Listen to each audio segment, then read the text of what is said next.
ಹಿಂದೂಗಳಿಗೆ ಆಗ್ತಕ್ಕಂಥ ಅವಮಾನನ ರಕ್ಷಣೆ ಮಾಡೋಕ್ಕೋಸ್ಕರ ಪ್ರತಿಭಟನೆ ಮಾಡೋದಕ್ಕೋಸ್ಕರ ಇವತ್ತು ಈ ಸಭೆ ಸೇರಿ ನಾವೆಲ್ಲರೂ ಹೋಗ್ತಾ ಇದ್ದೀವಿ.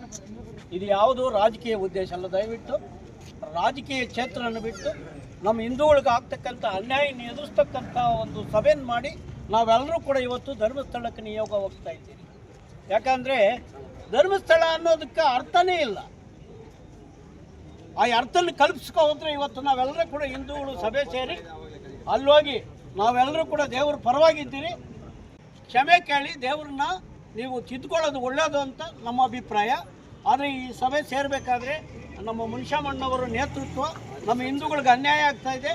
ನಾವೆಲ್ಲರೂ ಕೂಡ ದೇವಸ್ಥಾನಕ್ಕೆ ಹೋಗಿ ಅಲ್ಲಿ ಪೂಜೆ ಮಾಡಿ ದೇವರು ಪ್ರಾರ್ಥನೆ ಮಾಡಿ ಮುಂದೆ ಇಂಥ ಬೆಳವಣಿಗೆಗಳು ಬರಬಾರ್ದು ಅಂತಕ್ಕಂಥ ಉದ್ದೇಶಕ್ಕೋಸ್ಕರ ನಾವಿವತ್ತು ಮಾಜಿ ಸಂಸದರಾದ ಮುನಿಶಾಮಣ್ಣವರ ನೇತೃತ್ವದಲ್ಲಿ ಇವತ್ತು ಸಭೆ ಕರೆದು ನಾವೆಲ್ಲರೂ ಕೂಡ ಮುಖಂಡರು ಮತ್ತು ರೈತ ಬಾಂಧವರು ಎಲ್ಲರೂ ಕೂಡ ಹೋಗ್ತಾ ಇದ್ದೀರಿ.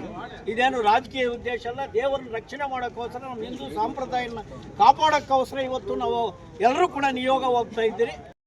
ನಮ್ಮದು ಒಂದು 10 ಬಸ್ಸು ಬಂಗಾರಪೇಟೆಯಿಂದ ಹೋಗ್ತಾ ಇದ್ವಿ. ನಮ್ಮ ಮಾಜಿ ಸಂಸದ ಮುನಿಶಾಮಣ್ಣ ಅವರ ಸಮ್ಮುಖದಲ್ಲಿ ಈ ಧರ್ಮಸ್ಥಳ ಚಲೋ ಅಂತ ಒಂದು ಕಾರ್ಯಕ್ರಮಕ್ಕೆ ಹೋಗ್ತಾ ಇದ್ದೀವಿ.